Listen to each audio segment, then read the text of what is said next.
Now, all the roads that had been closed due to the wildfires in the Western Cape have been reopened. Efforts to manage the blaze continued overnight. About 3,000 hectares of SANParks land has been affected. Let's get that update now from our very own Vaylen Kirtley, who joins us live from the Lakeside Fire Station. Then, Vaylen, won't you just give us an update then, of course, the continued fighting, of course, against these fires?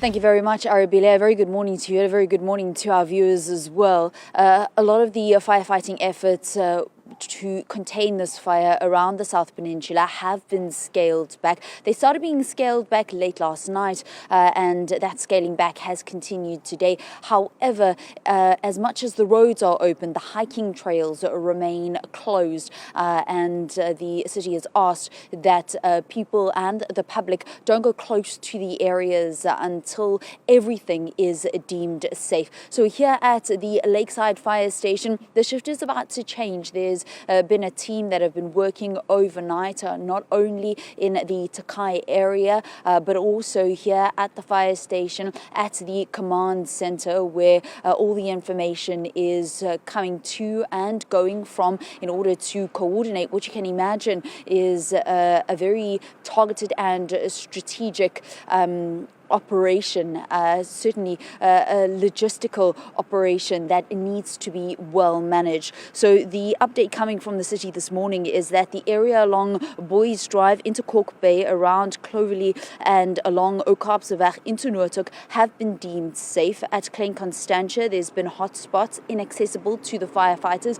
They're hoping that the daylight will be able to, those inaccessible areas, they'll be able to go to those accessible areas, and those firefighters that were on the ground overnight, they were dealing with the areas that were accessible. And when we're talking about those areas, you'll remember yesterday afternoon during the mop-up operations, it's those areas where there are slush piles, burning tree stumps, where sparks can be picked up by the wind and actually be transferred to drier vegetation, where fire is still a risk of sparking up. So those are the areas that they are dealing with. But it's really at the Manor House area in Takai and that Upper Takai area and Klein Constantia that they're still dealing with, and where the firefighters will be concentrating on for today. They're expecting some sporadic hotspots. The cooler weather certainly has helped. I'm standing here in a big jacket. Yesterday I was able to stand in a t-shirt in the afternoon,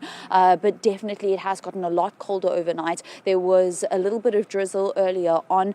Those certainly help with the firefighting efforts and helps to dampen those hot areas which were still smouldering, which we're able to see still smouldering. That Takai area, there's a lot of forests, a lot of trees, a lot of old trees as well, which is why I think you still see the kind of smouldering, and it certainly is the area of focus. But from the city side, the firefighting efforts have scaled back. There's been a lot of gratitude shown by the firefighters that have been dealing with this effort, which has been a multi-organizational effort, saying thank you to the public who, even though they were asked to hold back on the donations, they still kept on coming. So the public has really, certainly here in the Western Cape, and some even as far as Plettenberg Bay driving through, which we heard from Jermaine Carl. So thanks to them, but to assist the firefighters in this effort.